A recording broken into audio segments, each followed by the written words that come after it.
So hello everyone, we are going to be getting started. As you can see, I do have a little friend with me today. Her name is Clue, and if you are in Connecticut, she is actually adoptable from a stone's throw dog rescue. I'm currently just fostering her for today and tomorrow because she needed a little somebody to take care of her for a couple days. So she is a very good girl. She should be okay. She shouldn't necessarily bother anybody. So we will see how that goes. So we are just gonna wait for our lovely guest to come on in, and then we will go ahead and start.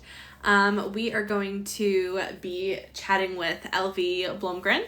I actually don't know how to say her name, her last name, but she is the author of Forbidden.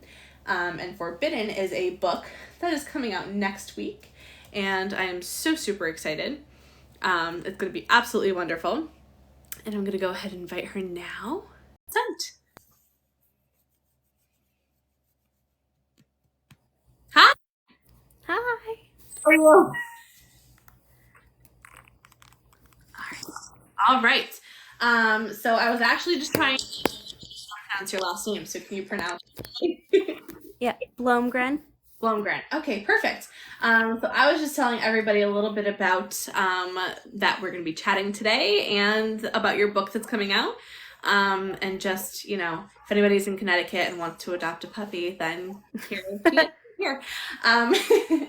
Um, so it's wonderful to meet you. Thank you so much for joining me today.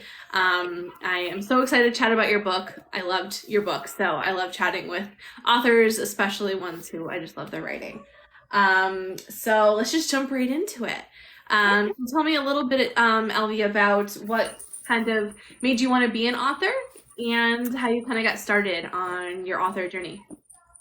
Yeah, so when I was little, I was a really sick kid. I have had kidney issues, heart issues, all kinds of stuff. So like when I was really little, I liked to read because like I couldn't do much else. I was able to do like sports off and on, but like half the time I was too sick. So I ended up falling into the love of reading, and then I created my own stories up and would tell my families, and I'm just like, maybe this is something I want to do with the rest of my life. And I put it off for a really long time, but I'm glad I finally jumped into it. Awesome, awesome. I know that you do have a couple of books prior to Forbidden, and they're called Chronically a Vampire. Yes. So can you talk to me a little bit about those as well? Because I haven't read those yet, and I'm interested. So, Chronically a Vampire is about Evelyn, who has POTS and chronic pain, and she uses a walker. I based her on myself. When I was in a class for creative writing in college, one of the things we talked about was um, like why we wanted to do what we did, and I was explaining how I loved to read books when I was growing up, and I loved reading vampire novels because in the at the beginning of it or whatever, there'd be some girl or guy, depending on which point of view it was from, that would be close to death, and a vampire would swoop in and turn them and then save them. So I thought, wouldn't it be cool if someone could swoop in and save me from my chronic illnesses? So I turned that into a book. Evelyn is based on me. She has POTS. I have POTS. I have fibromyalgia, but I just used chronic pain to be more generalized for other people to connect to. And then Atticus is actually based on my husband. He has some of the lines he has in the two books that are out are some stuff that my husband has said. So I turned that into a story. So she gets to fall in love with her vampire, and then um, it's going to be a huge series. I would like to have um, a bunch of different chronic illnesses. Like in this one, it actually has some hints at diabetes, but it's not specifically said because vampires can't have diabetes, but she does have a lot of that, and I actually wrote that when I was starting to have issues with diabetes that I didn't even know that I had. I was just like, these are issues that I'm having right now. Let's add that to her stuff. So the next book for this actually comes out in May.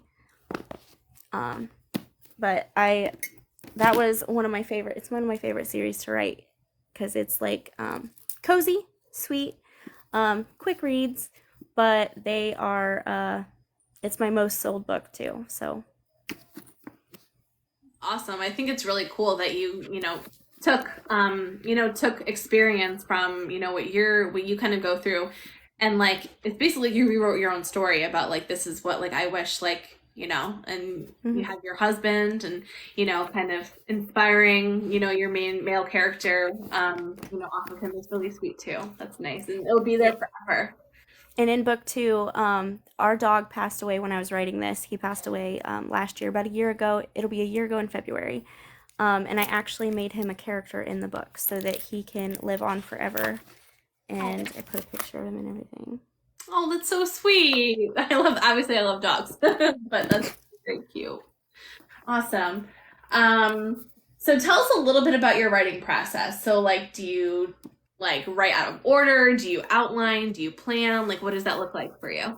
Usually, I just sit down and I start writing from the very beginning, whether that be a prologue or the first chapter, depending on which book it is. And I just go from the beginning to the end. I do have like random ideas when I'm not home or when I'm busy and not on my computer, so I'll write those down. And I usually know exactly what I want to happen in the end and what I want to happen in the middle, but like I don't plan where they're going to go. I just kind of wait till an opportunity pops up. But Forbidden, I actually plotted every chapter. It's the first one because I felt like with the world building, like for Chronically a Vampire, it takes place here in Virginia, Mhm. near where I live. And I also have a like a sapphic contemporary romance that takes place in Ohio, where I'm from. So like I pulled areas that I knew and didn't have to do much. But for Forbidden, I wanted the world building to be well done because I've read some books where it's not very great. So I actually pushed really hard to plot this out so I could know how to world build around what I wanted. Awesome. I think I'm trying to write a book now, and like I'm noticing like it's difficult to, like you said, like try to kind of get all your thoughts like and so they make sense. Mhm. So that's like my struggle. So is there anything like in your writing space that kind of helps you stay focused, and do you listen to music? Do you not listen to music? What does that look like for I you? do. So, one book that I have out but I don't talk about is called Revenant's Dragon, and I didn't listen to much with that, and I couldn't stay focused, and it kind of shows. So I'm pulling it, and I'm gonna be like revamping all of it because it's got a whole series planned too. Um, I'm gonna revamp that whole thing because like I couldn't stay focused on it. There was just too much going on. So I found when I started making playlists for the books and I would listen to music while writing them, I can stay focused. So I try to listen to stuff that's like for the vibe of the book. Mm. Um, so normally I listen to like heavy metal and rock, but when it comes to these different books, I'm actually making little playlists of songs that fit the theme and like how I want the characters to be, like their essence, I guess. And I have a couple of friends who I'm like, give me some songs for this vibe, and they're like, I got you. Give me a minute, and that kind of helps. Do you have any songs that like come to mind like when you're writing Forbidden? Yes, Ready for War by I think it's I got the thing right here. I'll just pull it up. Oh, yes. I love when the authors put them in their book. It's like the most amazing thing. I added a Spotify link too on my link tree so that anyone can pop on there. I did that the other day because I was bored. Um, Ready for War is one that I listen to a lot. It is by Neoni, I think. I don't know how to pronounce the name and I feel bad. But I also liked Dark Side by Neoni and Not Your Hero by Becky Shaheen. Mm, Those ones I played a lot more than the rest on the list. awesome. Um, so, you kind of have a couple, like you said, a couple different genres here. So, one of them is a contemporary, like paranormal romance. And the other one, is, sapphic fantasy romance. So, what do you like about writing in both of those genres since you do write in both? So for the fantasy, I like that I get to come up with absolutely everything. There's nothing I always say there's no limit when it comes to writing fantasy because you could write anything into it and it would be your world, so whatever you want could make sense.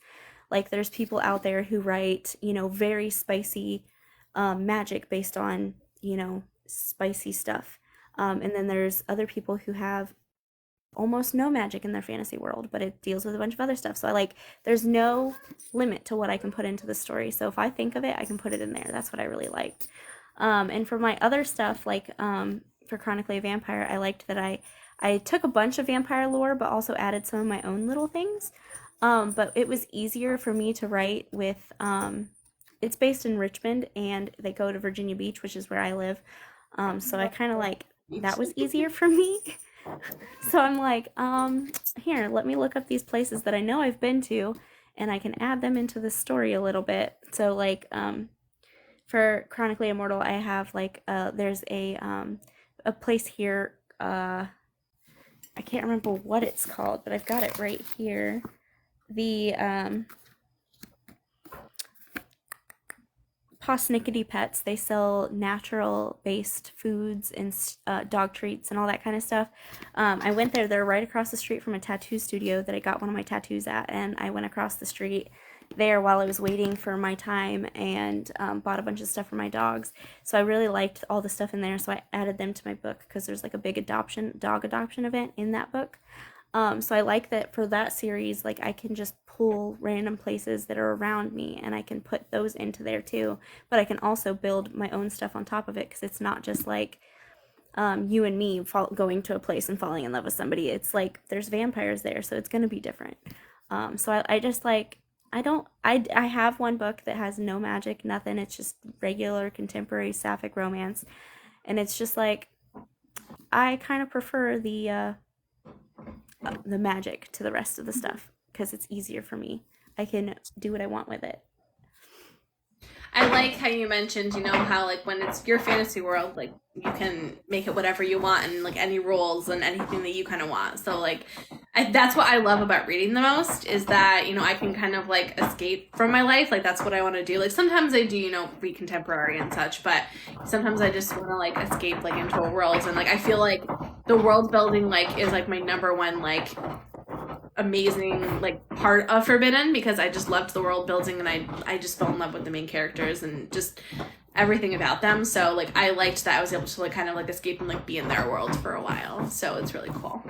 It was fun to write because I was able to escape into that. I started writing this when I was getting diagnosed with diabetes because I was writing this and Chronically Immortal around the same time, and it was kind of nice to be able to kind of go there when I was not feeling good and my blood sugar is not regulated and I'm just having a hard time.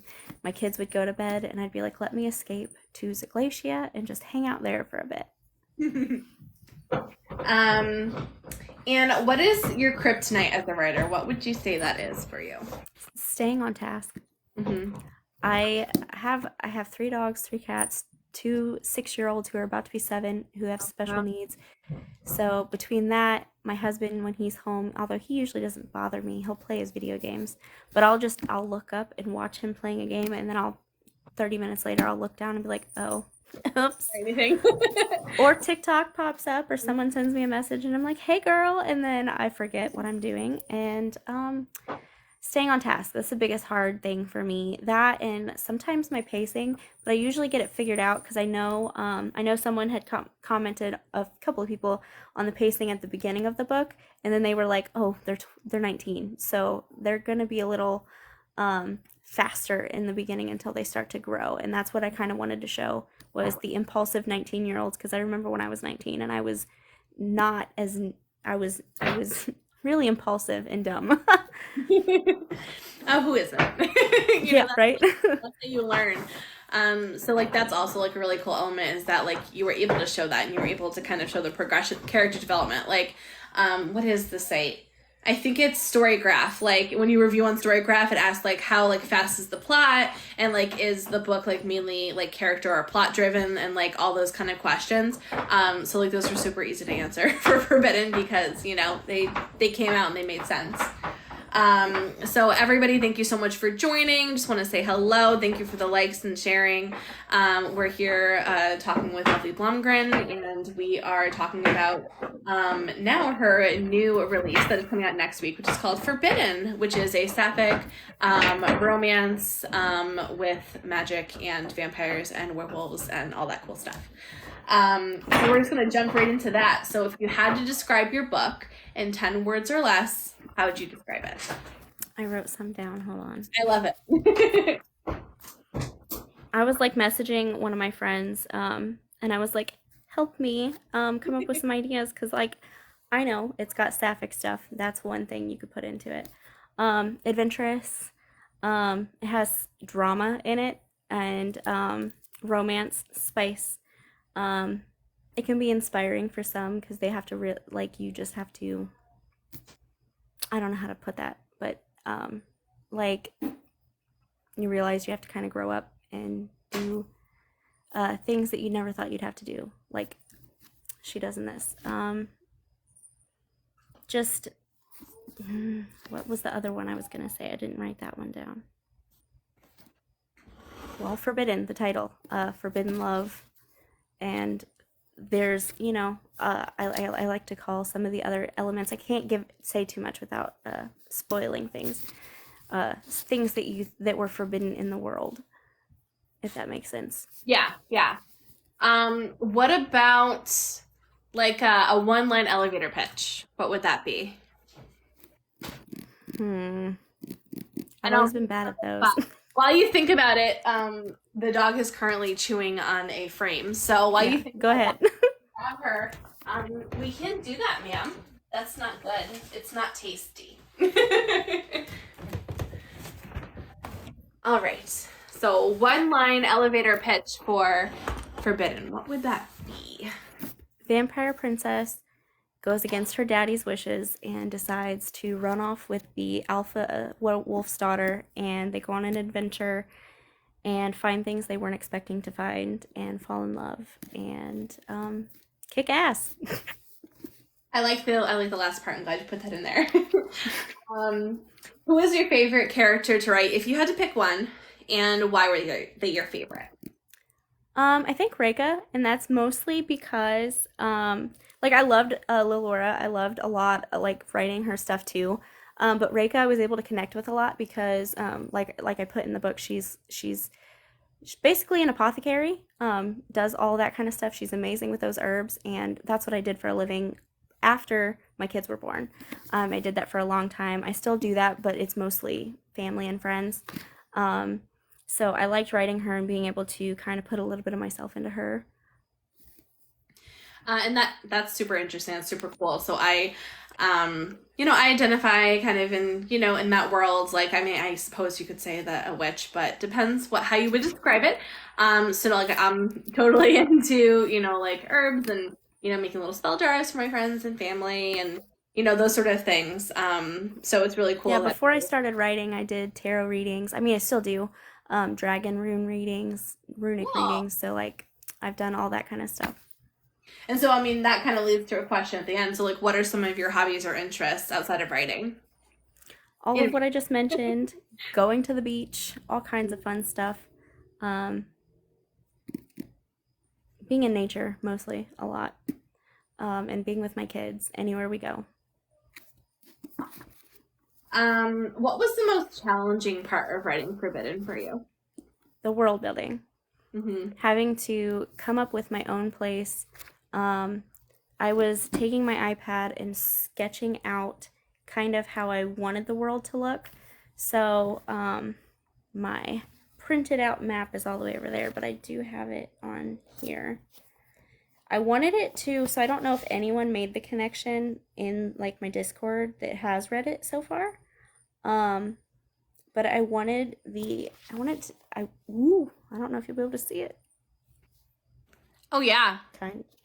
I wanted it to be a moon. I see it. So I wanted it to be a moon, and then I was trying to come up with all the different places and having to describe what these places were as I was writing. I'm like, I don't know what to put here. So I would I would just look at a place on the map and on my rough sketch of it, and I'd poke right there, and wherever the dot would land, I'd be like, that's where this place is going to be, and it looks like it's near water, so that's going to be a fishing area or something. So that was rough, trying to figure out all of that and create the characters for those different places too. That's pretty cool though that you like sketched it out and everything like that. Like, I mean, I can't draw at all, So I've been doing like Pinterest like aesthetic boards to try to kind of like get my, get my vibe for like all of my chapters and parts of the book because, it's just easier to do it that way for me. But it's really cool that like you made it into, a moon and everything. It's pretty awesome. Yeah, I started drawing about almost a year ago. I got my iPad like tax time last year, and I started drawing all my stickers because like I drew my first sticker for Chronically a Vampire on my laptop because it's like a fancy really expensive laptop that come with a pen that I don't even use anymore. Um, but I started sketching out sticker ideas for those books and stuff, and so I haven't come up with stickers for this one yet. I was gonna have other people suggest some things and maybe come up with some ideas. But I can do simple sketches and things like some of like my dragon tattoo. I drew that myself. I actually did the tattoo myself too. And so for some of that stuff, I draw that, but other things I cannot do. So I actually I'll announce it on here. I have one of the art readers is drawing character art for Reika and Laura. Oh, that's so exciting. That's so cool. So, and that'll be available for purchase, like on your website or I'm there. ho- yeah, I'm hoping so. I'm waiting to hear back. It's Haley Bush.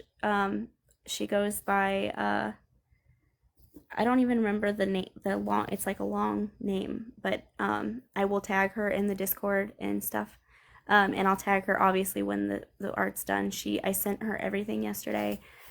We talked for a long time the day before on like what I wanted and kind of like my vibe. I sent her all kinds of pictures. I was like, these are what I put with those characters. And so her art is amazing. I've followed her for a long time because I play D&D and I loved her art of D&D characters. So I was like, hi, can you do this for me? How much is it? I would So like this. cool. I think like having that and then like if you like have your stickers and then you can make like book boxes and things like that, like when you like send those out. So that's super exciting. What was your favorite line from the book? I know that like it's a super long book, so it's hard to choose. You write so many lovely things, but one line if you had to choose it. I'll bow to no man, but I'd gladly get on my knees for you. I love That was that. my favorite one. I turned it into the bookmark. I was like, what better selling point than that? I mean, that is even a good one line to describe it. Like, like that's super awesome. And so I know some people, kind of fan cast a lot of the time. So did you have anybody in mind about like what your main characters would look like or anything like that? I mainly thought of just Reika and Laura for this because I was looking at people earlier because like most of the people in my head are like way too old to play the characters because I'm almost 30, so like I have a lot of older movies in my head. But I did think like maybe Jenna Ortega for Laura because she's got the vibe, especially for after Wednesday. I was like, Mm-hmm. yes. And then oh, her name I have it on here. Francesca Capaldi. I don't know if you she did some Disney stuff, but she's also done other things. And she was recently in some stuff for Reika and or in some stuff. Yeah. It's hard to see. It's Yeah, she's a red. Yeah. yeah, but that's who I thought of for her for Reika. Cool. I love that. I love that. Um, Let me see. And so we talked about like what you generally like to do while you're writing. What are some books or authors that you love that you would recommend? So I've got so many. I can imagine. Um, uh, so I tried to stick with the genre, but I also tried to stick with indie authors.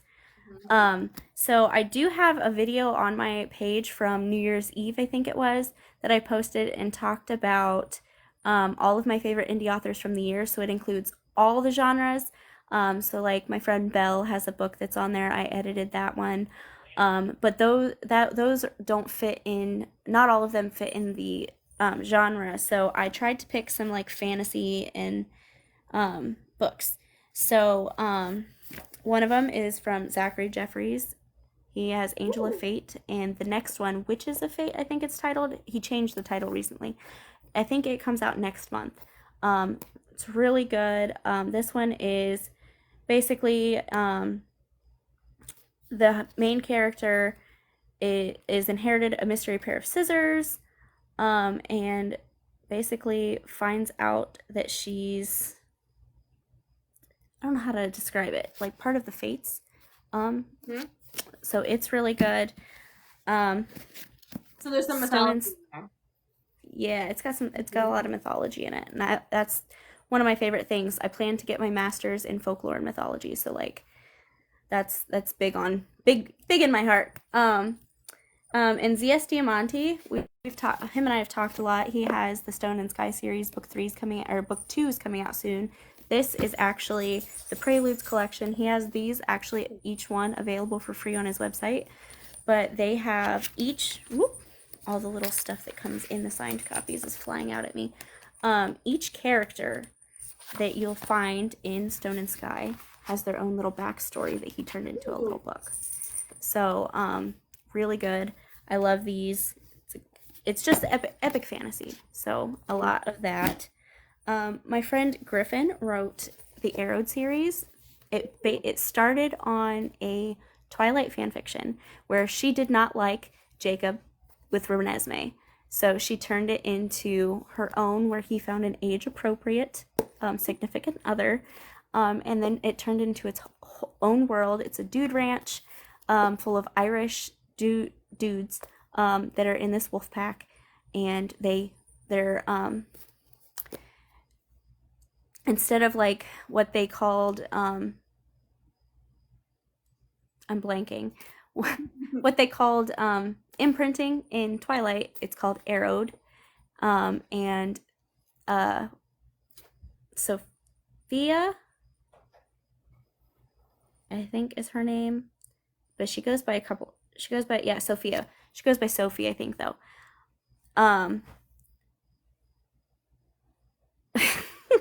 She breaks the curse that was tied to his pack for blocking him from being able to arrow.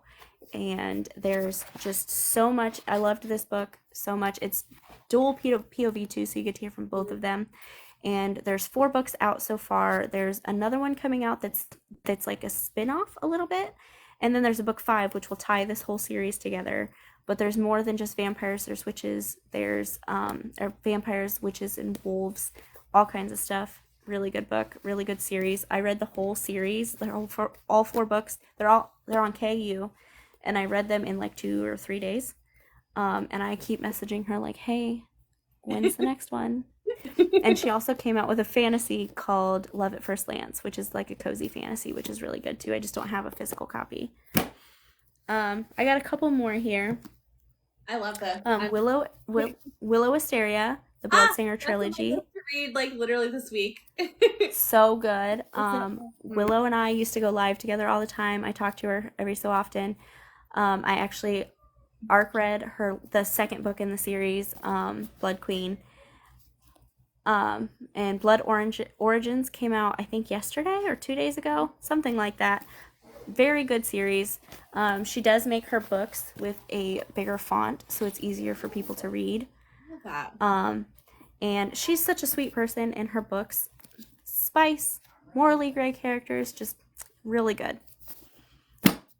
And then my friend Mason recently came out with this book called Descent. It is a fantasy, but it's kind of tied more to like an urban fantasy. So Haven is a young girl who has this ability to fall into the book and live out the life as the main character in the book. I would love and that. I helped format this book into an ebook for Mason, and when I was doing that, I hadn't read it yet. I kept finding myself getting stuck on the screen reading it as I'm putting it, like copying and pasting it into my formatting thing, and I'm reading it and I'm like, oh crap. Instead of taking me the 4 or 5 hours it would have taken me, it took me like 18 because I was reading the book. It's so good. And in this book she accidentally pulls her friend or classmate Tyler into the book with her, and they have to live out a murder mystery. Really good book. It does have some content warnings with some talk about abuse and some other things. So if you're going to read this, definitely check those. But Mason's a big person who talks a lot about psychology. Like their other books involve like school slootings. Can't really say the real word. And the psychology behind that and how the character reacts to that. So it's really good series. I haven't read the rest of them yet, but I do know Mason's writing, and I know they're going to be really good. This book actually was written when Mason was like 15. So they've done some reworks on it, got it out, and it's really good. I keep saying, Mason, I need the next one. But they did say that there's going to be dragons in the third one, so I'm just sitting here like... I'm stuck for dragons. Yeah, I need my dragons. And then I do have some that I've read part of them. I haven't finished them, but I'm currently reading them. The Bathed in the Blood of Ravens and the Sissy. These are in this like same world by R.L. Parker. He actually, there's Dusk is another one that goes in here, and he's currently working on the rest of the series. But all these are based on a D&D thing that he had started years ago, and then when he finished the campaign, he was turning them into books. So all of these are based on his D&D game, which I thought was really cool because I play D&D too. Awesome. Oh, such good recommendations. I have like so many on my list, but I'm totally fine with it. There's also go ahead. Another one that I just thought of. I did have it pulled up on here. I don't have the physical copy yet. She's sending me one. But my friend Khaleesi has this book called Sunrise. Ooh. And I'm very interested by covers. Yeah, this one's got dragons, mates, fated mates, betrayal, all kinds of really good spice. And it's got actual dragon mythology into it because Khaleesi is a draconic high sage, or draconian high sage and dragon witch. She's actually who teaches me.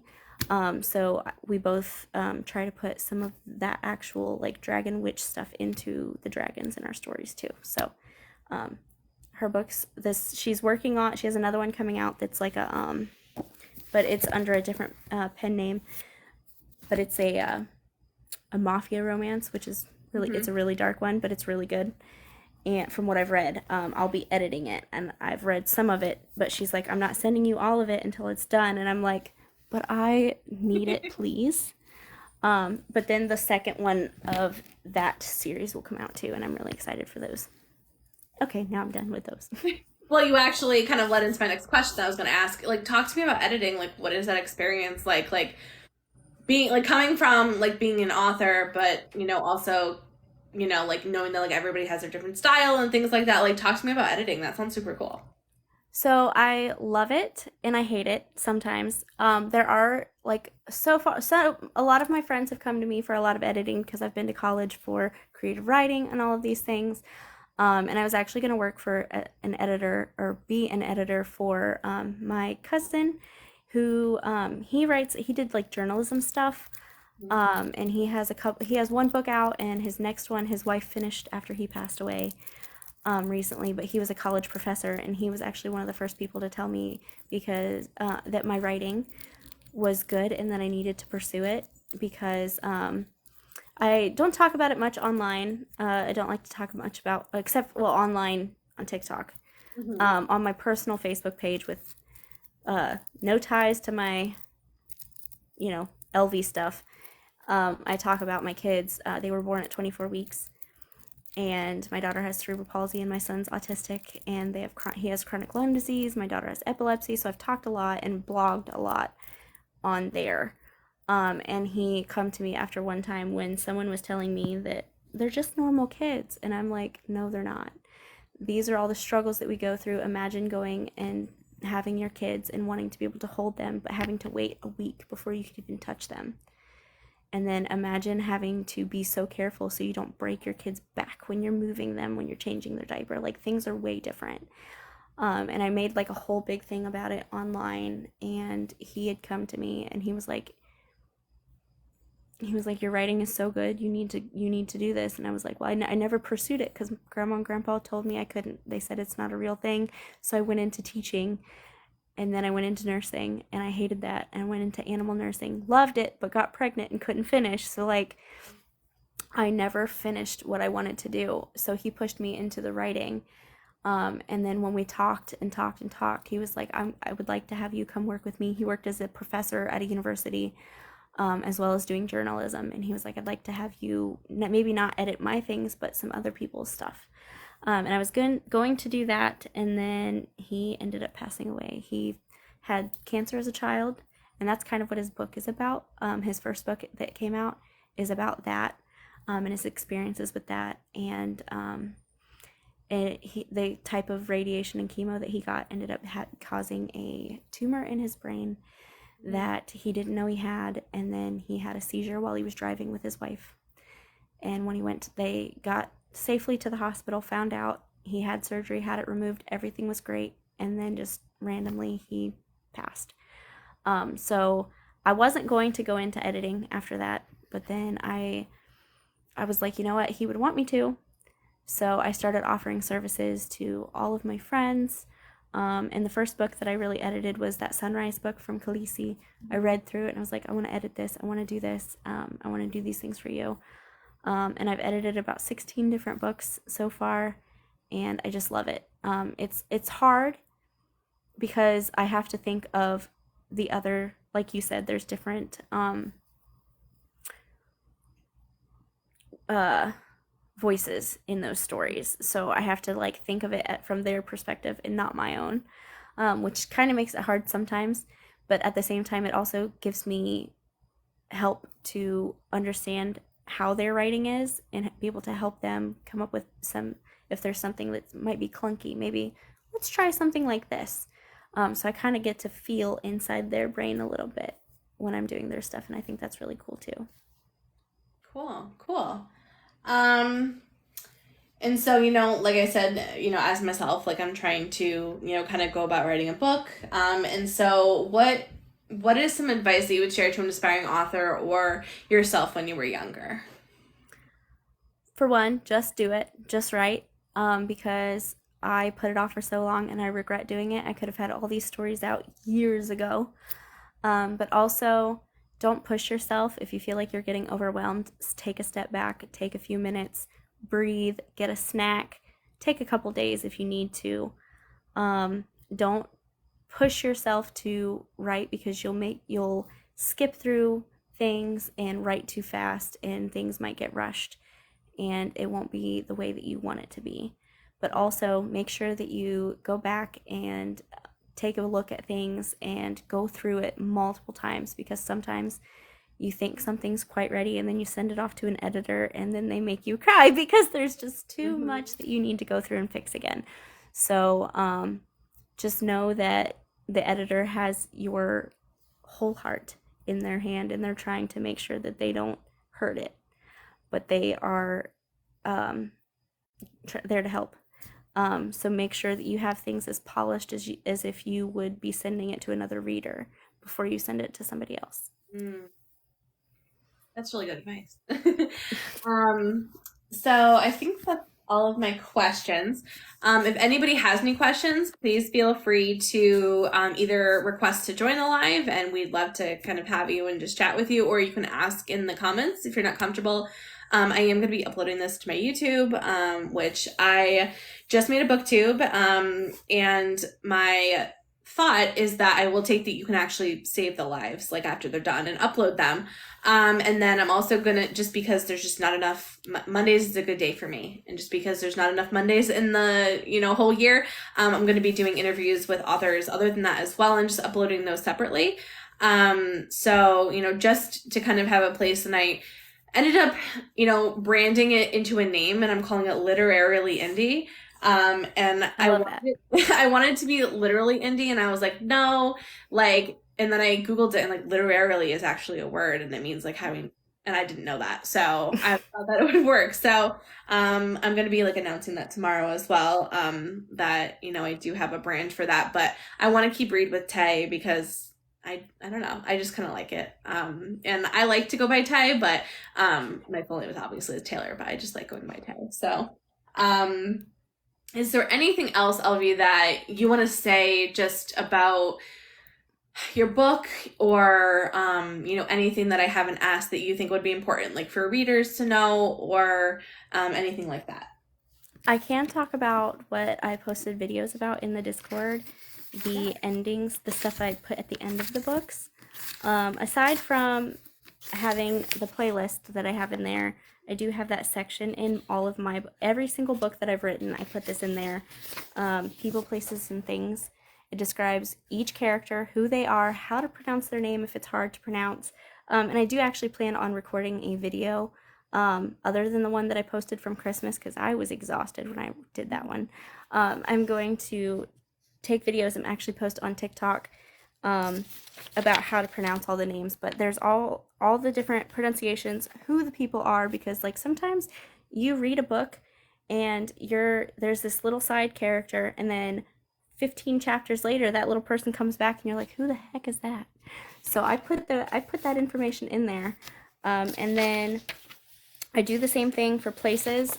There's so many different cities in this book because it's a whole world. Well, kind of. It's a whole country, I guess. And sometimes you might not know what the place is. So I put what the place is and how to pronounce the names for that. And then things, some of the things I use words from other languages or things that I've made up. Or like there's the cuirass, which is the piece of armor consisting of a breastplate.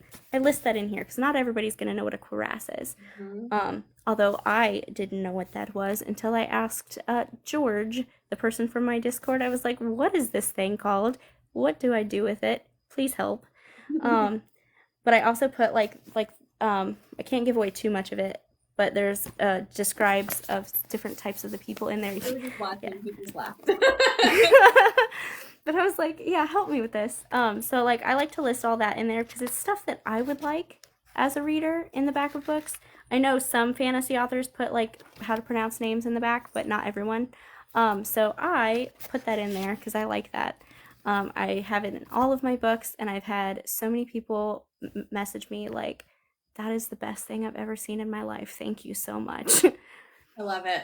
I do, especially like having ADHD. Like I read very fast, and it's not that I don't like understand what's happening in the book, but it's really helpful for me to kind of have those things to reference. So I definitely appreciate it. Is that a final copy that you have in your hand? This is the it's got all the final stuff in it. It So just like the I'm looking at except for the map. This one still has a partially made map. Okay. But other than that, it's got everything. I've ordered all the copies. They haven't come in yet. And I've ordered some special things, special copies, that I guess I can talk about a little bit. I'm not going to announce it big time, but I have made special editions of hardcovers. And there'll be something I'll have that you can only get through like my website just because I want them to be extra special. But the hardcover, they have emailed me twice saying it's delayed, and I'm like, it was supposed to be here the 25th. Now I can't even approve it before it goes out. So I'm waiting on that, but I was able to get my hardcover special editions approved already through Ingram Spark, and so they're printing it now, and then I should have it in about a week or two. Then I might talk about it a little bit before I actually make them available. But I am in love with like the cover and the mat. Although my kids have fingered up the book and it's got greasy spots on it. And did you do the edges or are those printed? I did this myself. That's so cool. I actually drew this. So I took the sword from the front and turned it into kind of actually what she uses, like with the leather on it and everything. I drew all that in my iPad, and I drew the bottles to kind of represent Reika. And then I put that into my iPad, drew it, cut it on my Cricut, and my mother-in-law got me an airbrush kit for the holidays. So I pulled that out, and I was like, I'm gonna try this. George does 3D printing and airbrushed like cosplay stuff. recently. So I was like, hey, what do I need to get for this airbrush? What do I need? Tell me what I need, because I went to the store, picked it all up, and then I sat there with a bunch of books that got like weather damaged because they were in my garage, and I pulled them in for practicing and like sprayed the crap out of all of them. I was like, I got this, and then I pulled out my uh, proof copy and decided to try it on the book, and I love how it turned out. Because I literally thought that was like on all of them. I will be buying one of those hardcover copies if I can get my hands on one, because I love special editions. But I just like, there's something just about them. And I like hardcovers, especially like for like first printings. Just It will have a, I will say it will have the picture. This picture is in that one. It will still be black and white because I didn't think about that. But the map in it will be full color. So you'll be able to see it a little bit better. So the map in that one will be full color, and the pages may or may not be white. Not white. Not white. They will be a different color. Love that. Oh my god, I'm excited. I love pretty books. Something that I don't know why it just came to me. Have you ever traveled anywhere like when you were like trying to like write this book? Because I know that like the other ones you wrote are set in your state. So anywhere that inspired your world? Not necessarily. I do a lot of like dragon-based meditation, so I will meditate with my guides and stuff, and I do that kind of stuff. I did that to write some of the fantasy, like the more fantasy, because like a lot of people were like, it's not too fantasy, and I'm like, it has its own world. It is. Like, But I just look into this. Excuse me. yeah, but just like being in nature helped a lot. And that's about it. Because like for the other ones, like I said, I'm from Virginia, or I live in Virginia, so I based it on areas from here. And my book, Falling for Her, is based in Ohio, and they go to Ohio State, which is the college I wanted to go to growing up. Ohio I was State going to or go the Ohio State? like the Ohio State. Okay, because I know they get very like serious about putting "the" in front of it. Yes, that's where they go to school. Ellison goes there, and I wanted to go there for music performance, but my family also said that that wasn't a real career, so I wasn't allowed to do that, even though I had a full ride scholarship. So I ended up going for other things. But my cousin actually went to the Ohio State, and her sister. So I messaged them and I was like, help me write the dorms and all of that, because that's one thing I haven't seen. Um, Even when I did go to other colleges, went, I commuted. I moved in with my husband at 18, and we went to the same college, and then we both dropped out of that college and did other things, but I didn't get much of that experience. So I was like, hey, help me. One of my cousins was in a sorority, so I'm like, Caitlin, what was life like? Because they're going to sorority parties and doing all these things. But that's the most of traveling, is going, like, I asked my cousins back home when I would go visit, but not really for Forbidden. I didn't really do much aside from go out in nature and that kind of thing. I do have experience with archery. I've got a bow. I haven't done it in a while because my strength isn't what it used to be, so I can't pull back and do as much as I used to. But I like to do that kind of stuff, so that's one thing I did put into that. And I play a lot of video games, so I was like hoping the fight stuff was okay. And then I said, hey, George, does this sound all right? Because I don't know. I don't write fight stuff. I watch that stuff, and then I see it in video games. That's about it.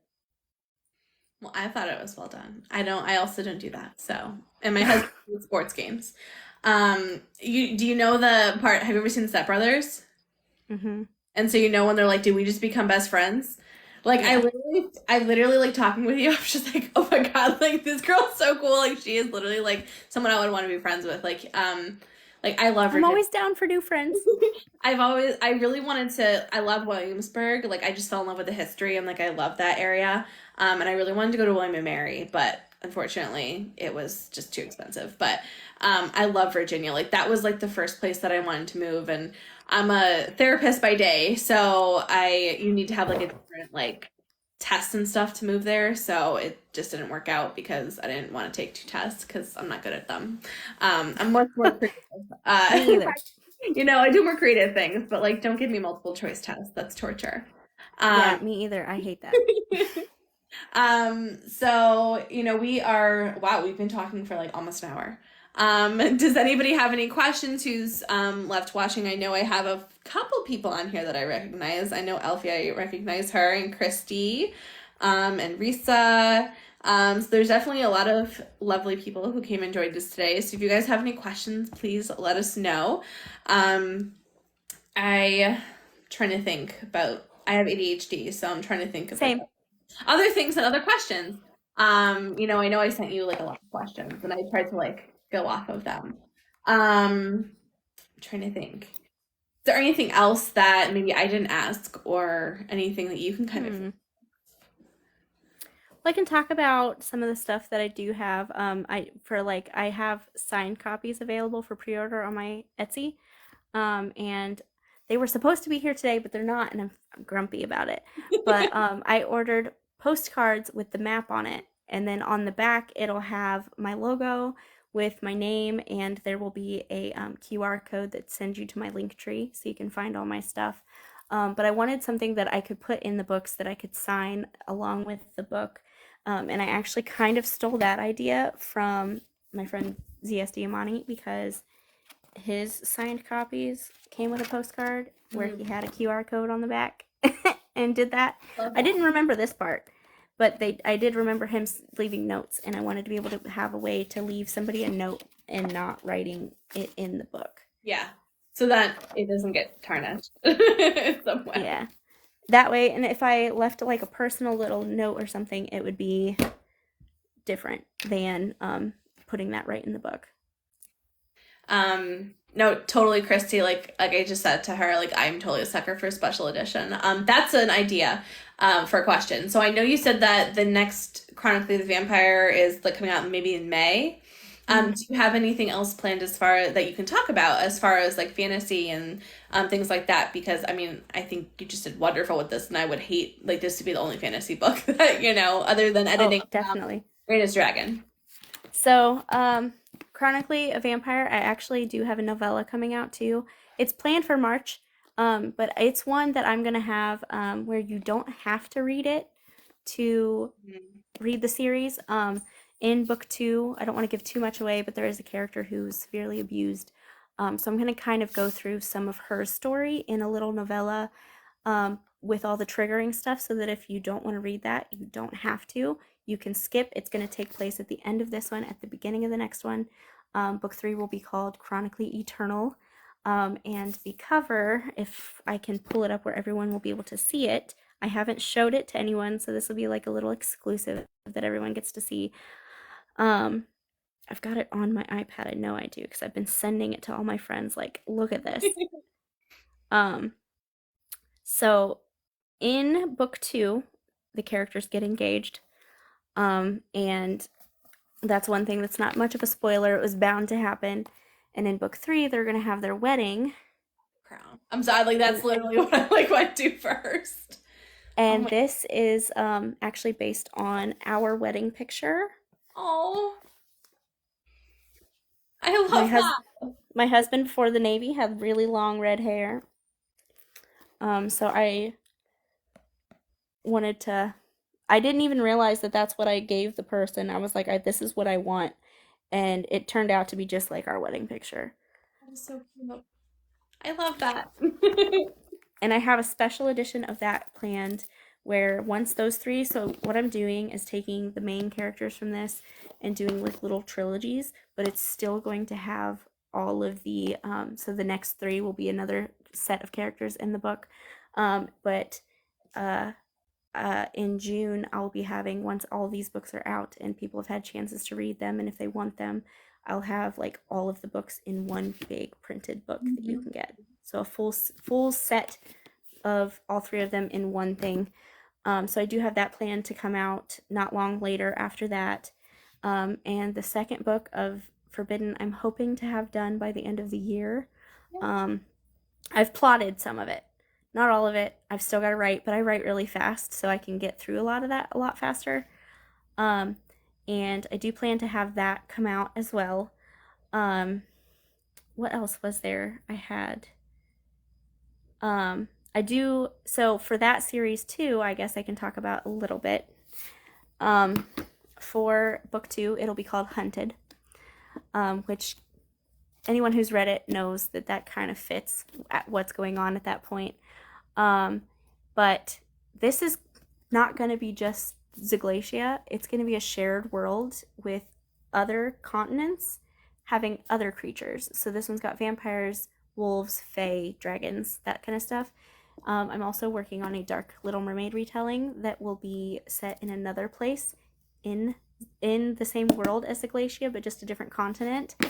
It's going to be sapphic as well. All of them are going to be. It's going to be like a sapphic world. And they are going to, I just don't have a name for the world yet. I'm still brainstorming. I've got like a list of them that I'm like, does this sound good? Does this sound good? But I've got that one plotted. And it's going to, I've got a title for it and a little bit of a cover. It's not like a final cover. But I'm hoping that that will be out beginning of next year. And Revna's Dragon, I'm still working on plotting for the second book because I want to plot that one out too. So the first book takes place basically like a place like here, but it's called something different. But it's just like here. It's not super fantasy-ish until the ending when they travel to the fantasy world. But in book 2, you'll find out why it's not America and all the other countries. It's called something different. It's like a whole thing. And I can't give that away until you read the second book in that one. But I'll be pulling that one from Amazon soon and then redoing. I need to do just a few more edits on it.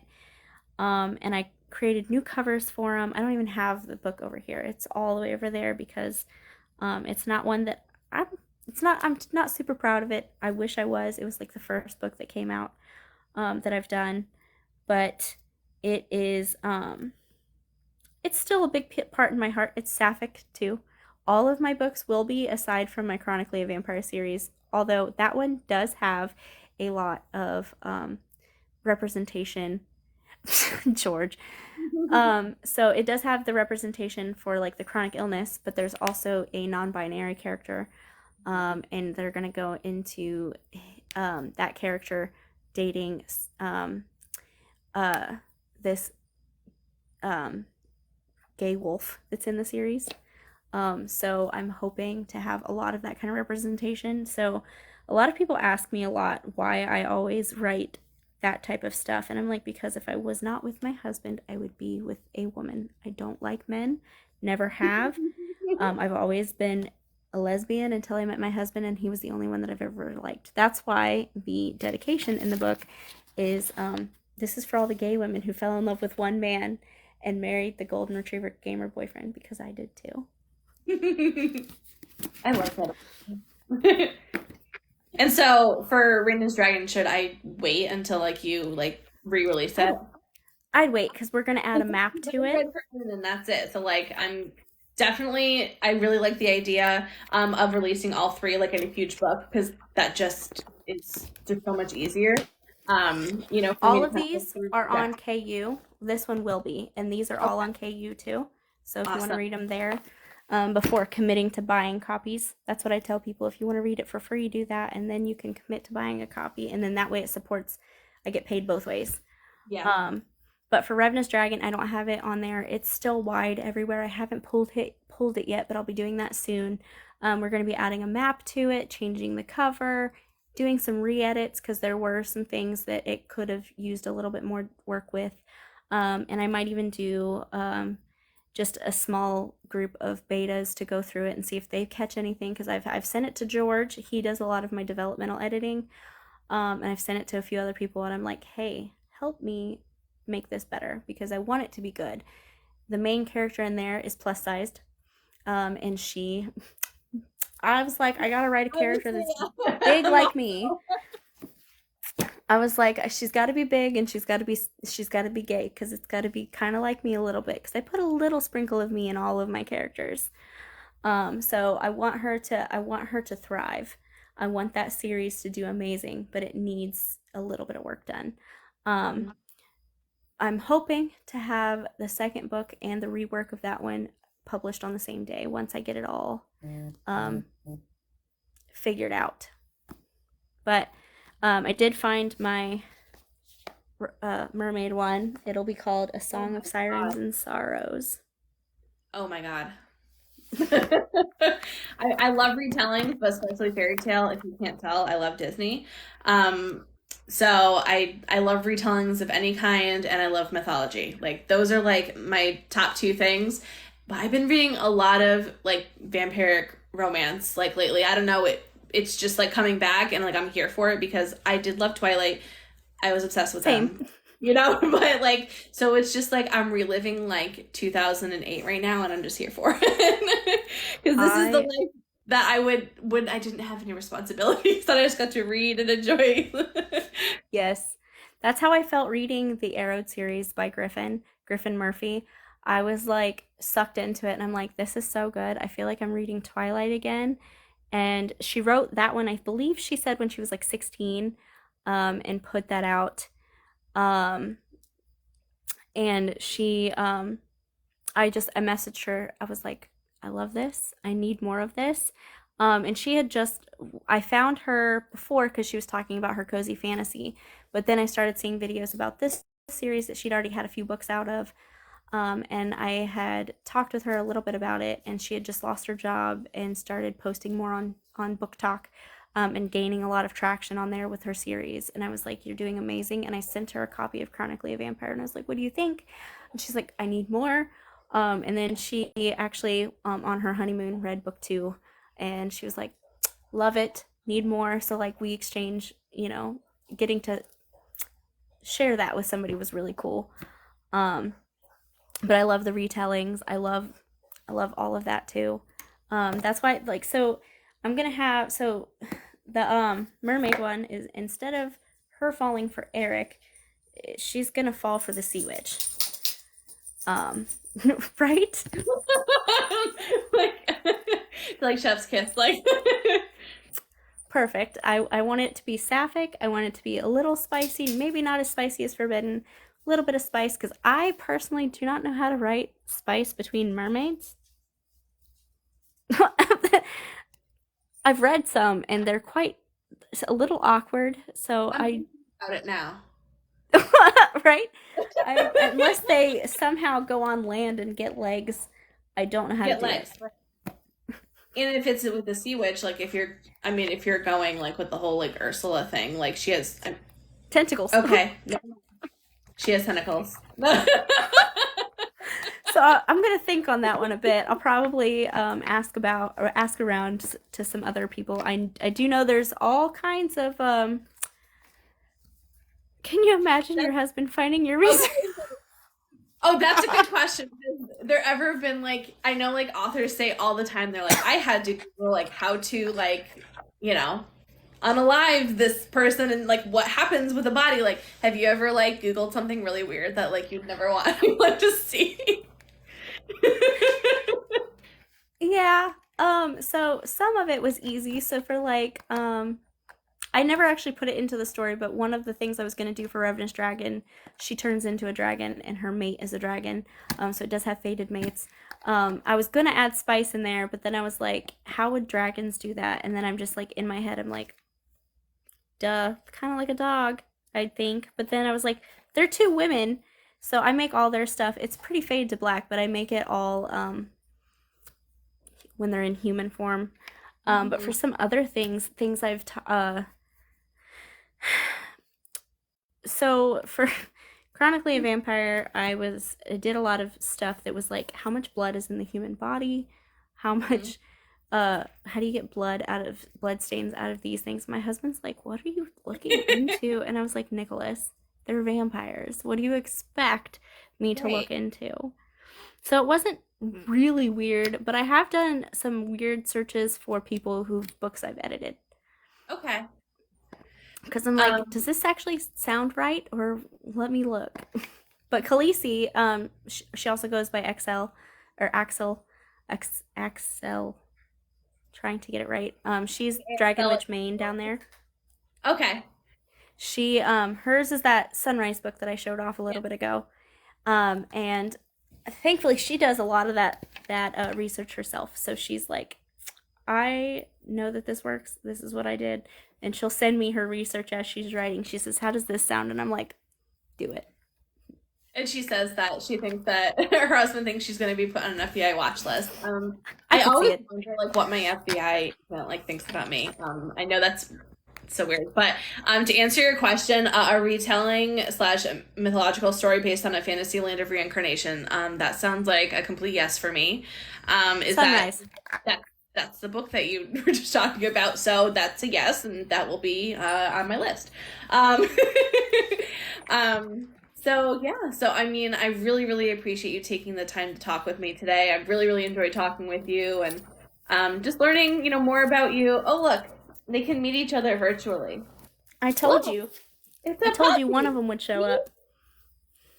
Say hello. So, if anybody is watching, this is Clue. Clue is a foster, and she's adoptable in Connecticut. If you're here, I think they said that she's a Labrador Retriever mix, but she totally has hound in her. You can tell with the ears. Oh And yeah. like She that looks eye. like my dog Rebel that's in my books. He was a Catahoula, I blue, think, because of the spots. yeah. He was a, I wrote it down because I can never, we always thought he was a mutt. We were told he was a beagle mutt until I did one of those tests to see what it was. It was too. Yeah, and he was a treeing walker coonhound. If you look that up, it kind of looks like that dog. A what Walker Coonhound? Treeing, Like Treeing, oh, walker coonhound. Treeing Walker Coonhound. I'm googling it. Um, oh, it literally like autocorrected for me. So they might. It does. It definitely does have like some beagle in there too, though. I see it. I see it.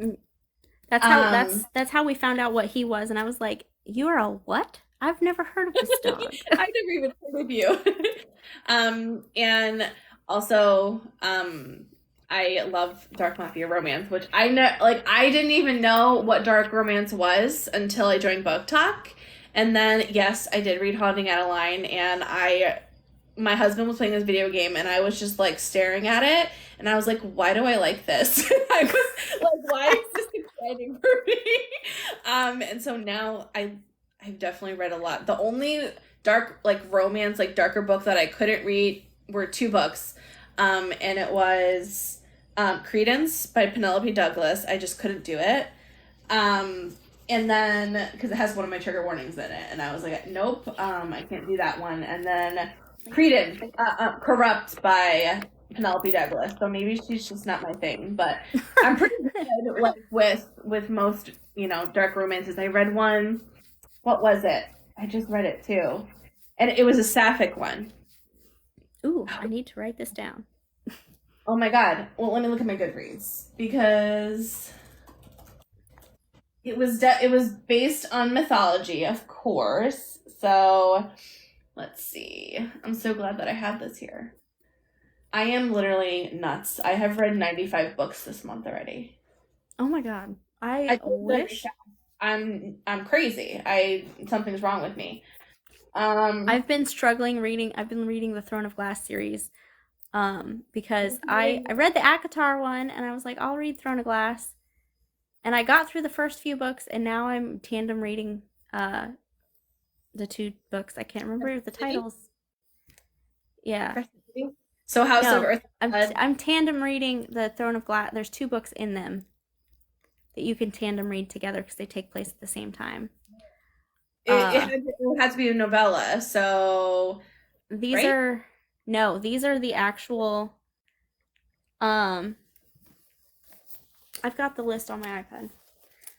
I mean, I read them I think I've read them all. I've read them all, and I liked Akatar better than I liked Throne of Glass.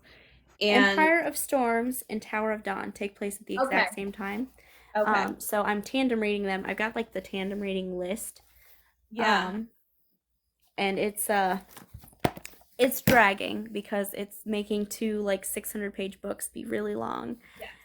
And I listen to them through audio and read on my Kindle most of the time. And so I'm sitting there like, And they're very long, but Akatar, it was on Hoopla. That's where I got it from. They have a dramatized one. They have dramatized, so it's so good. I've got that for Fourth Wing. I've got the first Yeah. half of that on Fourth Wing. Oh my god. Don't even talk about Fourth Wing. I just love it too much. So the book that I was talking about that's the sapphic, I mean, it doesn't say it's a mafia romance, but it says a dark contemporary romance series, but it's enemies to lovers, loosely inspired by the Hades and Persephone myth, and it's Seeds of Sorrow by Sarah James. Writing that down. I guess I got mafia romance, like the mafia part because of like, you'll see why, but it doesn't say it's mafia, but I mean, it's definitely, there's something. There's something in there. It says crime, which crime I guess fits it. But yeah, it was very good. And that's on KU as well. I think she has another one coming out, which is why I read it. Because like I apply for way too many arcs that I shouldn't. And then I realized that I need to read the first book or like the first two books, and then I'm like I panic when I get approved and then I have to read them. I got what was it? Blood and Steel by Helen Scher. I read that one, loved it, and then I applied for the third one that's coming out, and I didn't read the second one yet, and like now I got approved, and now I need to read it. Which, I got approved recently for there's 3 books in it. The first one's The Time I Got Drunk and I Saved a Demon. yes, yes. I've got that one. I'm still reading that one, and I've got 2 more, the second 2, and I'm like, well, I'm glad I've got all 3 because otherwise I wouldn't have done it. I would have been like, nope, just kidding. I don't have the time. And it's just like I have like an arc tracker, but I just keep applying for ones in February, and I don't know why. But I totally agree. I definitely think Hades and Persephone is overdone. There are so many more Greek myths out there. And there's And so so many myths from other places too that could and be done, and exactly, they never get done. I would love to go to Greece. Greece is like I just would love to go there. But for my book, like I'm pulling from like different like ones that are kind of like known, but think like that I really haven't kind of heard too much about. So I'm hoping to kind of like get some new blood in there. But yeah, I'm glad we can all agree that we apply for way too many arcs, and then we I've need got to. a list that I have to get through.